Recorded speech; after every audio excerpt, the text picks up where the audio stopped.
Bonjour. On nous a souvent dit que la richesse n'était pas pour nous, que les femmes africaines devaient survivre, pas rêver. Mais aujourd'hui, je veux te parler argent, mais pas comme on en parle dans les livres. Je veux te raconter une histoire vraie, celle de Fatima. Tu vois, Fatima est une femme comme toi, une femme qui a décidé de devenir libre tout simplement. Libre financièrement, libre mentalement, mais surtout libre d'être elle-même. Bonjour, je m'appelle Fatima, j'ai 26 ans. Je vis à Brazzaville, précisément au quartier Mukondo. Je n'ai pas fait de longues études, je suis une mère célibataire. Chaque jour, je me levais à 5 heures du matin pour vendre de l'eau fraîche dans la rue. Maïe, eau glacée, 50 francs par ici, par là. C'était juste assez pour manger, mais jamais assez pour respirer. Je me souviens, il y a quelques années, je n'avais même pas de quoi acheter un sac de riz. J'étais fatiguée, qu'on me regarde comme si j'étais invisible, fatiguée de faire des efforts pour rien. Un jour, un client m'a dit, tu devrais faire autre chose avec ton énergie. Cette phrase-là, elle a déclenché quelque chose en moi. Du coup, Fatima décide de se lancer. Elle commence à faire des beignets. Un seau, un peu de farine, de l'huile, un feu à charbon. Elle vend devant les écoles. Elle se lève tôt, à 4 heures du matin.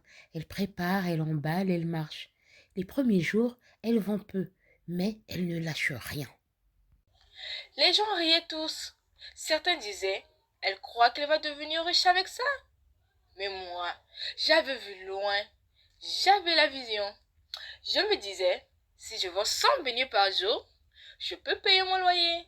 Et si je vends 300, je pourrais épargner. Et un jour, je pourrais investir. Fatima a juste décidé de ne pas avoir honte. Elle veut de l'argent, pas pour frimer, pour être libre. Elle comprend que l'argent, c'est un outil, pas un tabou. Je disais à mes copines, on n'est pas maudites les filles. On a juste peut-être peur. Aujourd'hui, grâce à Dieu, je bénis le Seigneur pour chaque billet que je gagne. Les amis, pas besoin de gros capital pour commencer. Fatima a commencé avec 10 000 francs CFA. Son premier business, c'était pas des bureaux dans une tour. Non, c'était juste une table en bois et un petit tabouret. J'ai compris que le secret, ce n'était pas l'argent. C'est le courage, l'audace, la régularité. Fatima note tout, ce qu'elle gagne, ce qu'elle dépense. Elle économise même quand c'est difficile. Je mettais 100 francs de côté chaque jour à la fin du mois. J'avais 3 000 francs. Oui, ça paraît peu. Mais c'était le début de ma liberté. Fatima a rejoint un groupe de femmes commerçantes. Elles échangent des idées, elles se soutiennent entre elles. Quand tu es seule, tu doutes de toi.